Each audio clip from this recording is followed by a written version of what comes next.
Today is World Read Aloud Day.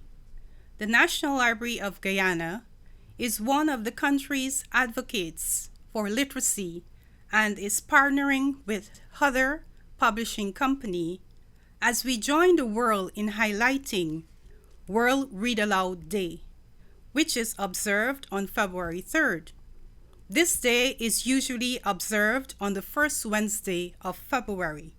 The theme this year is community and connectedness are more important than ever. Our participation is lending our voices to read aloud today in the form of story and poetry. The first piece will be done by Mr. Lalji. Mazaruni by Ivan Forrester, a poem I consider to be the greatest nature poem that's ever been written in the history of the world. Mazaruni.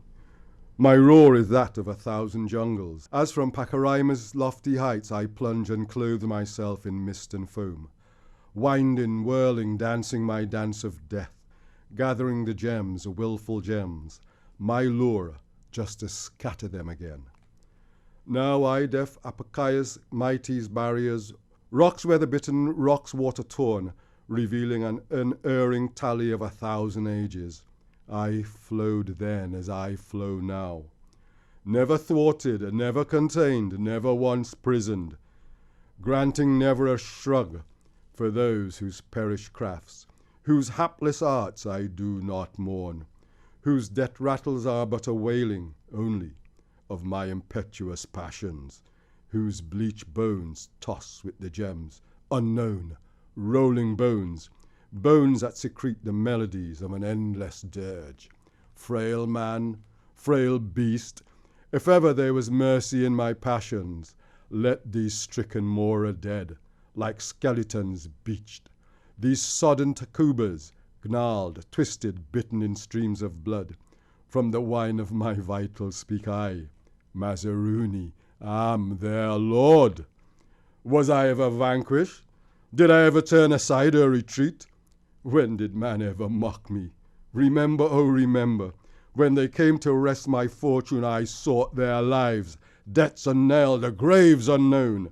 Speak, mighty Tibuku, my graveyard, you served me well in those days of my vengeance. Set now a score to the many hapless crafts, lost, swallowed in your maw, to the many helpless victims, lulled to never-ending sleep within your watery chamber. Did I stop to mourn? Even with their death cries ringing in my ears, I plunged on. Speak, tourists, inferno-spawning maelstroms. Answer, when the rains are gone, and those mountains that mother me cease their tears and suckle me no more, do I thirst? Do I slumber? Speak, Kurapung, corroded heads of bone. Speak, Peroni, proud with futile gold. And surging Camarang, pathetic offspring, where now are your glittering waters? I drain your life streams all, moving seaward. Over the scattered rocks of Katuri, over Kunabali's bitter shoals, I swell and flood my lungs with power. Where Mora giants bow, where stalwart green hearts stand like sentinels, rigid in the wind, an homage, a ritual, a timeless dance to the symphony of my rushing waters. Meandering onward, a coffee-colored zigzag of noble majesty, yearning for the ultimate tide. The great Atlantic god who watched sightless over horizons of turning splendors, in oceans of boundless freedom. Mazaruni by Ivan Forrester. Let's welcome Keon Haywood to the podium. The poem I'm about to read for you is entitled Old Hike by Martin Carter. Old Hike in the kitchen, peel off her skin. Mommy took up Old Hike skin and pounded it in the mortar with pepper and vinegar. Old Hike come back in the kitchen. Cool 'em water, cool 'em. Cool 'em, water, cool 'em. She grabbed the skin out of the water. She danced moringa when the pepper burned up her skin. Cool 'em, water, cool 'em. Skin, skin, you not know me? Skin, skin, you not know me? She danced merengue when the pepper burned up her skin. This poem is entitled Without the Essequibo, and it was written by Syed A. Ali. Without the Essequibo, what would Guyana be? A land of two counties, just a neighbor to me. Without the Essequibo, what would Guyana be? A land of small rivers, Demerara, Berbice, and Corentyne. Without the Essequibo, what would Guyana be? Just a land of 4 islands. 365 islands would never be. Without the Essequibo, what would Guyana be? Without many mountains, without many sights to see, without many minerals to mine, without many adventures for me. Yes, without the Essequibo, what would Guyana be? Guyana wouldn't be Guyana, native land to me. Our next reader would be Miss Donna. Fanfare. Song of the Banana Man by Evans Jones of Jamaica. Tourist white man wiping his face. Meet me down at Golden Grove Marketplace. He looked at my old clothes brown with stain and soaked right through with the Portland rain. He cast his eyes and turned up his nose and said, "You're a beggar man, I suppose." He said, "Boy, get some occupation. Be of some value to your nation." I said, "By God and this big right hand, you should recognize a banana man." Up in the hills where streams are cool, where mullet and jango swim in the pool, I have 10 acres of mountainside and a dainty for donkey that I ride. 4 gross marshal, 4 lacatant, some coconut trees, and some hills of yam. I pasture on that very same land 5 she-goats and a big black ram. That, by God and this big right hand, is the property of a banana man. I leave my yard in the early morning time and set my foot on the mountain climb. I bend my back to the hot sun toil with my cutlass ringing on the stony soil. Clearing and weeding, digging and planting, till Master Sun drop back to Drancrow Mountain. Then home again in this cool evening time, probably whistling this sweet little rhyme. Praise God and this big right hand, I will live and die a banana man. Banana day is my day. I cut my stem and I'm on my way. Load up the donkey, leave the land. When the truck comes down, I take a ride all the way down the harbor side. That is the night when you, tourist man, will change place with me, a banana man. Yes! Praise God and this big right hand, I will live and die a banana man. Then the payment come. We have some fun. Me, Zekel, brother, and Dappy son. Down at the bar near United Wharf, we knock back a white prong and bust a laugh. Fill up the empty bag for the toil with saltfish, breadfruit, and coconut oil. Then head home back to my yard to sleep. A proper sleep that is long and deep. Yes, praise God and this big right hand, I will live and die a banana man. So when you see these old clothes brown with stain and soak right through with a Portland rain, don't cast your eyes, don't turn up your nose, don't judge a man by his clothes. I am strong, I am proud, I am free. I know myself, I know my ways. I will say to the end of my days, praise God and this big right hand, I will live and die a banana man. Now we'll have our story time for children with Aunt Tamandra. Hello, boys and girls. Welcome to Story Time with Auntie Tamandra. I have missed you a lot. Now, I've selected a story just for you today, and I really hope you enjoy it. Okay? So sit back and relax. Look at you, you're beautiful. It's written by Karen O. Roberts, and this author is Guyanese. Dear child, all the words I say are true. It is also for boys and girls near and far. just to remind everyone how beautiful they are. It does not matter who you are, if you are from here, there, or far. It does not matter how you look, you are included in this book. Everyone was born with beauty. Look at yourself and you'll see. Take a mirror off the shelf. Just take a few minutes to look at yourself. Did you take a careful look? Okay, then you can continue reading this book. Are you certain? Are you sure? Okay, then you can read some more. Wait, I think I want you to look again. I want every beautiful detail to stay in your brain. You were created in a unique and special way. You're beautiful every second, every minute, every hour of every day. Look at you. You are beautiful. And it is very important that you know you are beautiful. From your head right down to your twinkly toes. Look, touch, and feel your hair. It's beautiful whether it's curly or straight. It's beautiful too if it is kinky, wavy, or afro. It's beautiful too even if it does not grow. You are beautiful if your hair is short or long. You are beautiful and you are strong. It does not matter what is the color of your hair. Black, blonde, brown, orange, or fair. You're beautiful. If you have very thin hair or no hair at all, you are beautiful too if you are bald. Take a look at your eyes. They are beautiful and you are wise. Open them wide or shut them tight. I bet you can flicker them like a candlelight.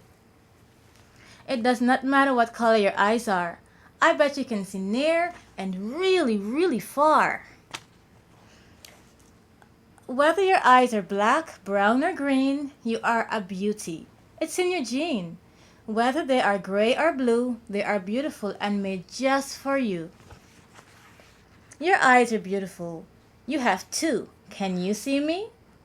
I can see you too. You may be blind and can never ever see a mountain, a tree, or the big white sea. You're beautiful too, even if you are blind. You can use your imagination and your beautiful mind. Put a finger on the tip of your nose. It's soft and beautiful like a rose.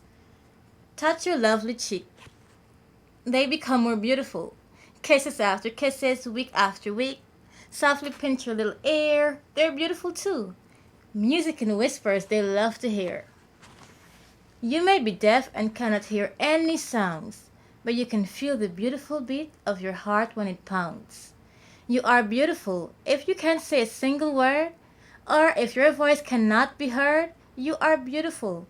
If you can sing or hum, you are beautiful too if you are dumb. Touch your lips and make them smile. Look at you. You are the world's most beautiful child. Say something nice and try not to shout. Remember, you can make kind words come out of your mouth. Tickle your neck. Does that make you wiggle? You're beautiful when you smile, laugh, or giggle. Now let us do a little test.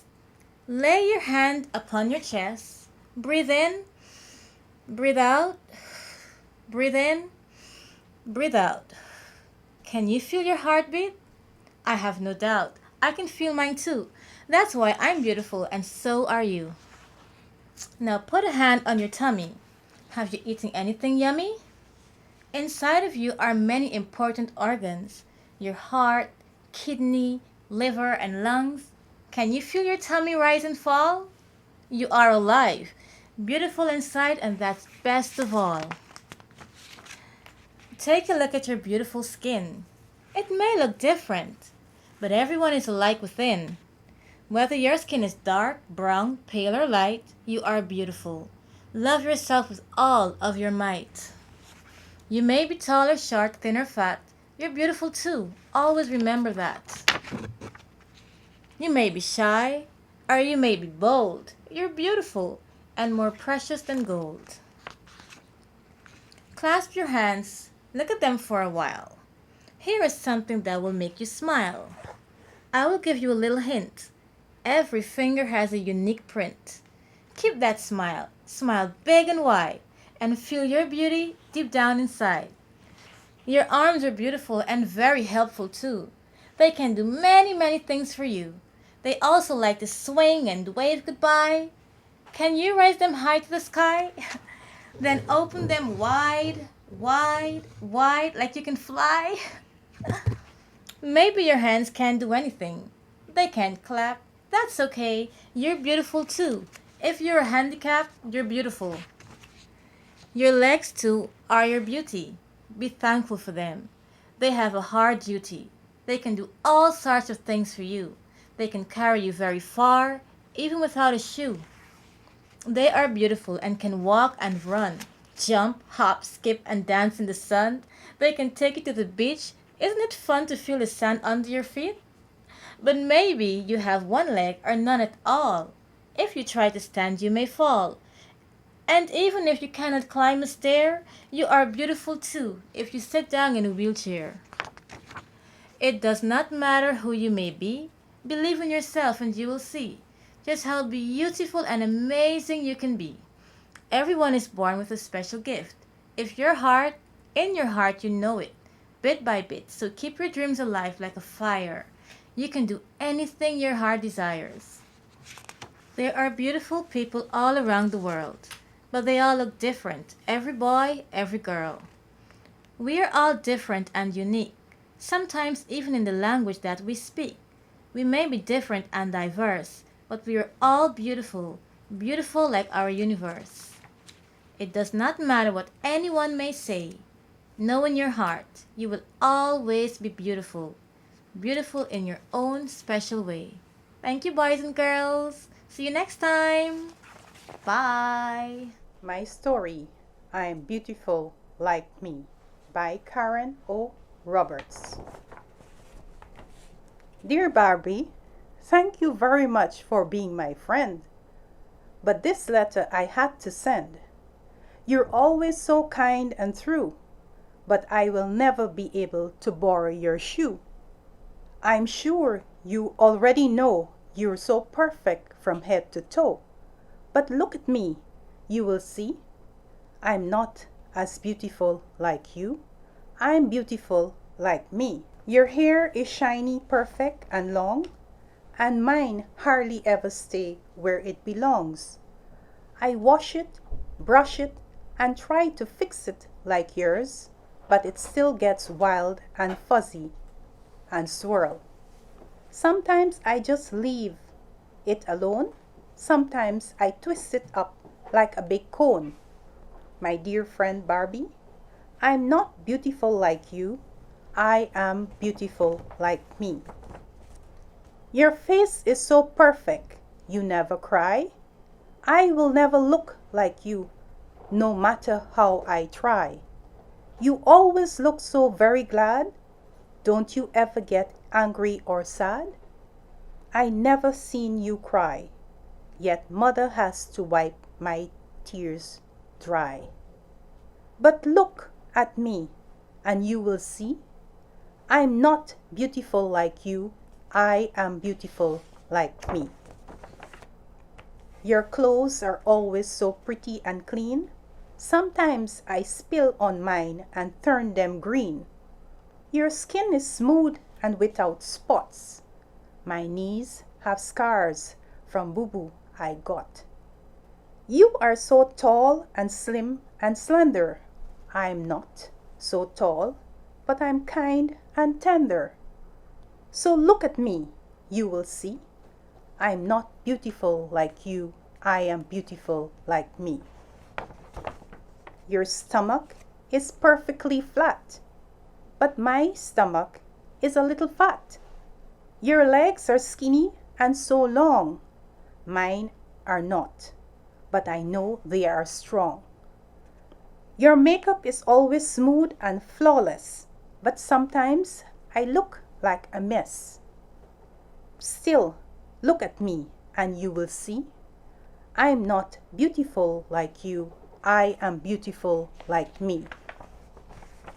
Barbie, I'm happy you're my friend, And it is so much fun to play pretend.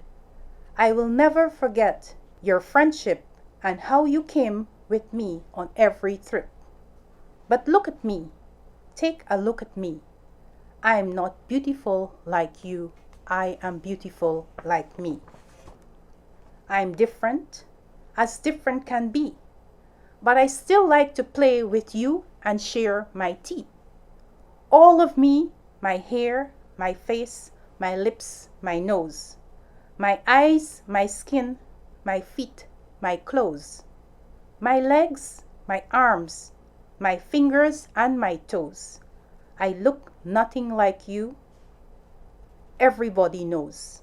But when you look at me, you will see I am not beautiful like you. I am beautiful like me. I hope you will still be my friend. I do not want our friendship to end. I really like the way you are. You are like a movie star.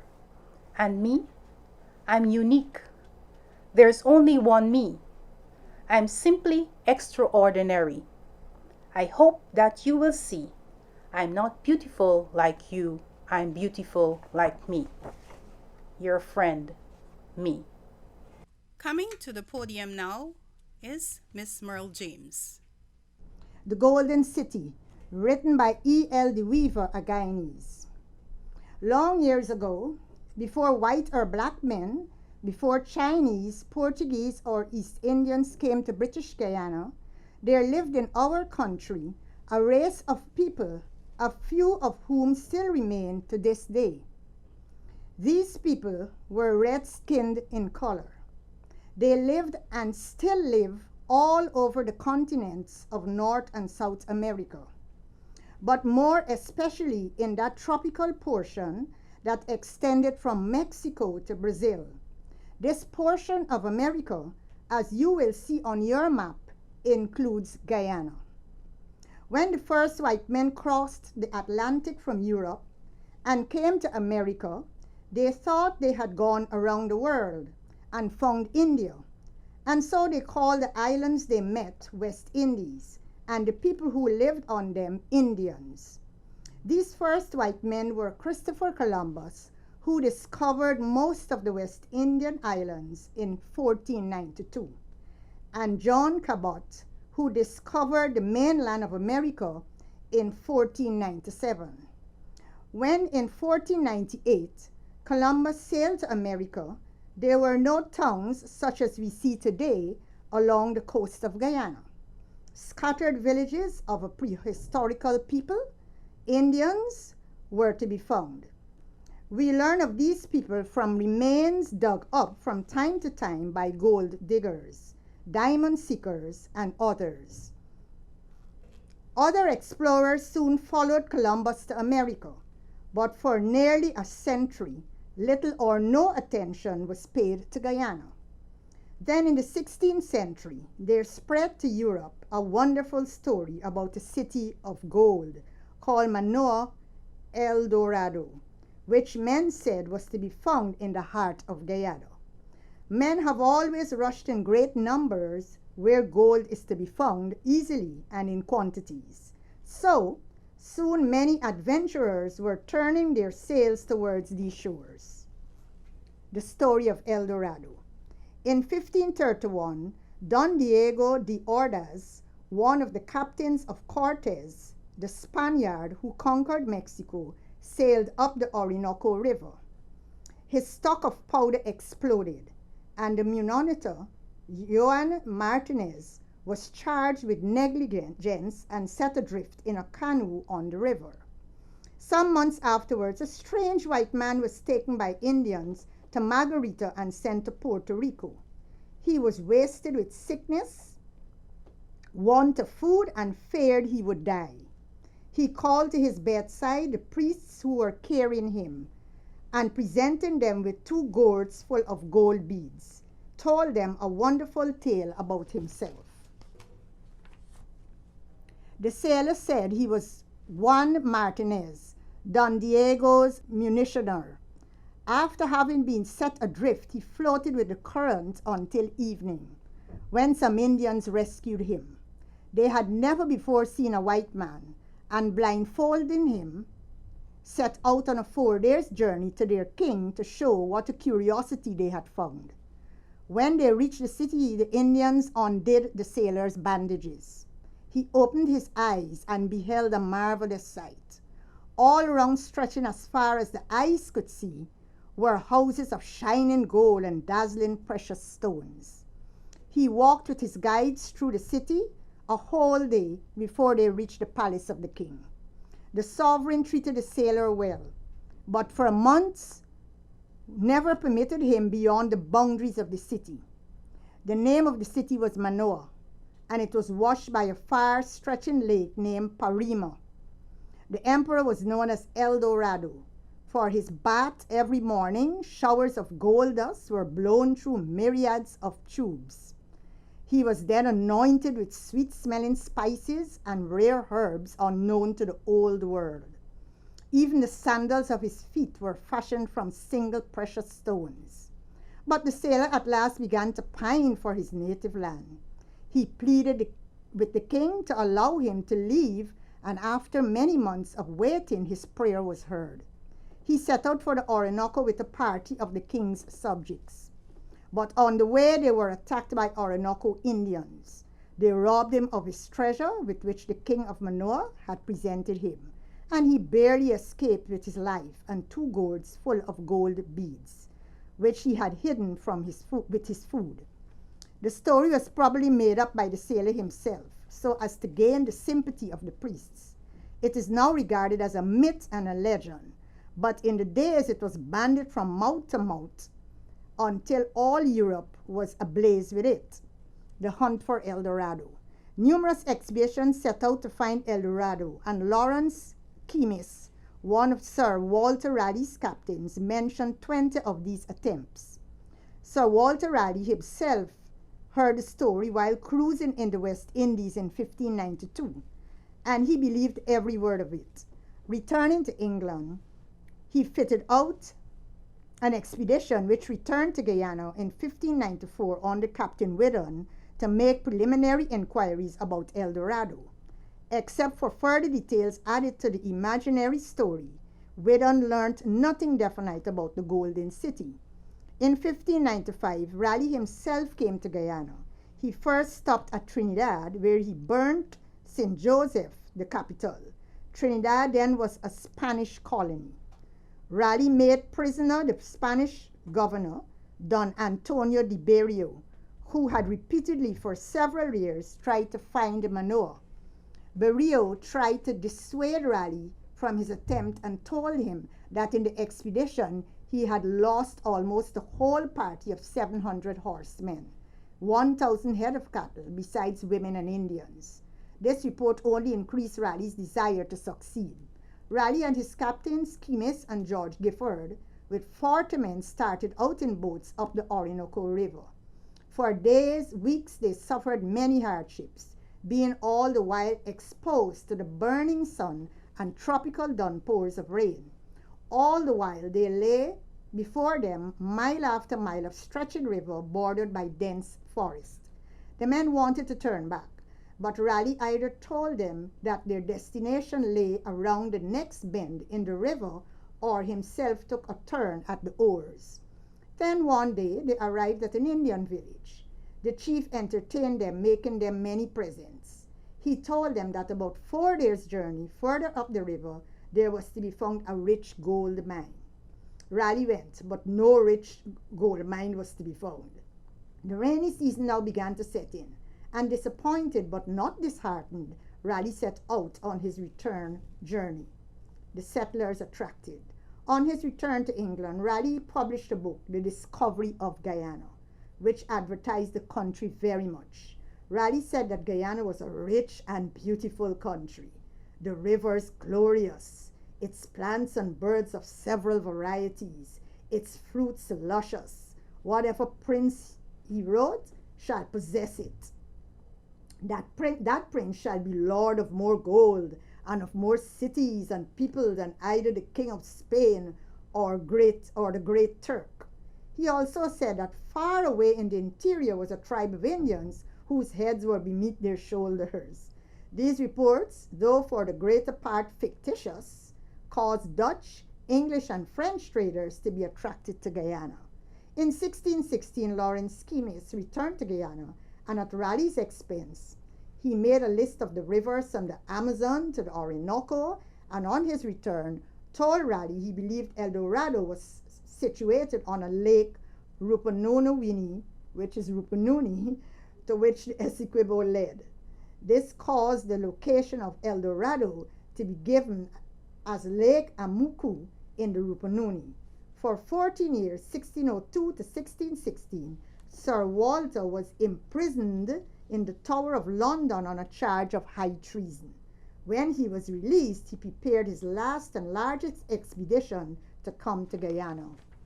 Friends helped him with money, vessels, and men, while he realized all his fortune and that of his wife. In 1617, he set sail with 14 vessels. After a voyage of over 3 months, they entered the Orinoco and proceeded as far as St. Thomas, a Spanish settlement on the site of the present Bolivar. Here, while fighting under Lawrence Keymis against Spaniards, Raleigh's son was killed. On his return to Raleigh, Lawrence Keymis was told hot words spoken in anger, and as a result, the captain took it to heart and shot himself. After a fruitless stay of 26 days, his party, much weakened by sickness and attacks of Spaniards, Raleigh set out for home, being now greatly weighed down by sorrow. He arrived back in England in July 1618. His old charge of plotting with the Spaniards was brought up, and he was imprisoned and executed. After his death, interest in El Dorado waned, though for very many years men did not give up the idea of searching for it. Occasionally, expeditions were organized and sent into the interior, and for some time Lake Parimo, with the city Manoa del Dorado near it, was shown on maps of South America. Moreover, the story had the effect of bringing settlers to Guyana, as you will soon learn. Thank you. The Messenger by Robert Lalgee. I wrote this 40 years ago. I had marched with society and vociferously chanted its songs of progress. I was strong with the strength that's peculiar to youth, and my strength had taken me past the multitude of marchers. They all admired my strength as I marched to the front, where, I believe, led progress. There I was desolated, for there at the front, where I believe led progress, I saw ignorance. There he marched, leading society, ecstasy beaming in his eyes. He was overjoyed, more overjoyed that I had seen him throughout his march down the centuries. My strength deserted me, vaporized, and in its place I suffered a hunger for progress and a thirst for wisdom, and knew not in which direction to head. So I retraced my steps, attempted to counsel the multitude now bypassing me, to assist me in my quest, to feed my hunger, to quench my thirst. It was futile. They heard me not, but their mouths echoed the wails of ignorance. With their eyes they flashed contempt at me, viewing me as another not fit for the march, another fallen by the wayside. Despairingly I retraced my steps until the multitude had passed me by, and in their wake I beheld many lying trampled. Slowly I realized, standing there, transfixed, that these were those who fell beneath the progressing feet of society. Yet their fall offered no hindrance to society, and society offered no assistance to the fallen. There they lay where they had fallen, to be trampled by the progressing march of society. A painful groan attracted me, and I realized I may be able to help someone. So I searched and found a man mercilessly trampled, yet still alive. I bent over him to comfort him, and in a whisper he begged me to take him into the country. Tenderly I bore him into the country, and at the first stream we came upon I stopped to bathe his wounds. Then I noticed a maiden appearing, walking as lithe as a nymph and dressed in a white silk chiffon. Her hands cupped in front of her were filled with herbs. In a crystal voice she said, "These shall aid his wounds." Tenderly I administered the herbs to his wounds, and I was surprised to see the rapidity of his recovery, for soon he seemed to be completely relieved of his pains. Then I noticed the tears coursing down his cheeks. I asked him if I had overlooked a wound. His right arm moved to clutch his left breast, as if to keep his heart from bursting through. His wound is one old and deep, opened afresh, said the maiden. I know of no herbs to heal it, but there is a balm. I turned and knelt by the trampled victim of society, and asked him the nature of his wound, explaining to him that the herbalist said no herbs could heal his wound, but spoke of a balm. My wound, he cried in an agonizing whisper, is being again rejected by man. My wound is to see man again seduced by ignorance, that unfaithful lover of man. Countless are the times wherein ignorance has led civilization to the abyss of destruction. Only after destruction would man seek me and begin to court me again. Joyful was I when man courted me, and with glee did I again lead man to build a society of even greater heights than the previous. We worked diligently. We worked in harmony until ignorance rose like the phoenix and again deceived man with his bliss. Once more, man disregarded me. I sought to preach in the church of man, but ignorance barred the doors with his priests, who set upon me and cast me out. Then I sought counsel with the politicians, but the halls of power only echoed the laughter of ignorance when he glanced back to admire the multitude following him. And the politicians, keenly attentive to the echoes, noticed me not.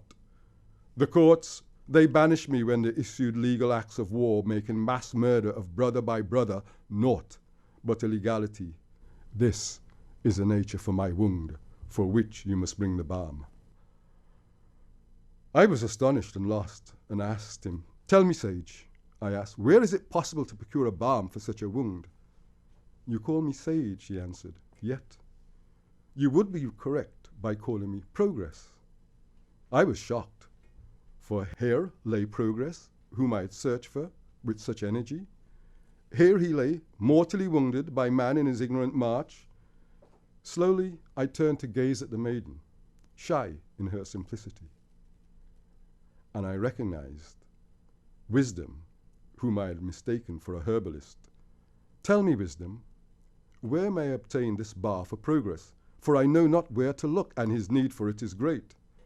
In her serene voice she told me, The balm you seek cometh not from herbs, but cometh from man. You may find it in the hearts of those who have been trampled. You may also find it in the hearts of those disillusioned with retrogressive march of society. Therein lies the balm of which progress spoke. You must return, she continued, back to the march of society, uplift the fallen and send them to us. Seek out the disillusioned and tell them where progress can be found. Go, have no fear for progress, for I shall tend to him, as I've always tended. And it's not new for me, for every time he has been wooed by man, he has returned badly mauled. Go, but be careful, for the socialites shall be weary of you, if you echo not their songs of ignorance. They shall lay in wait for you too, when they see you returning our children to us. Then they shall seek to trample you too. Messenger, go, give your message. Tell our children where they may find us. My strength returned to me, but now of conviction and not of youth, and I rejoined the society and its march. The ignorant multitude at first welcomed me as a prodigal, but when noticing that I was interested solely in the trampled and the disillusioned among them, they quickly shunned me, and I noticed, fleetingly in their eyes, a savage glee of anticipation. Oh, Lord. Thank you. Now that we've come to the end of our segment for World Read Aloud Day, you can still follow us on our Facebook page,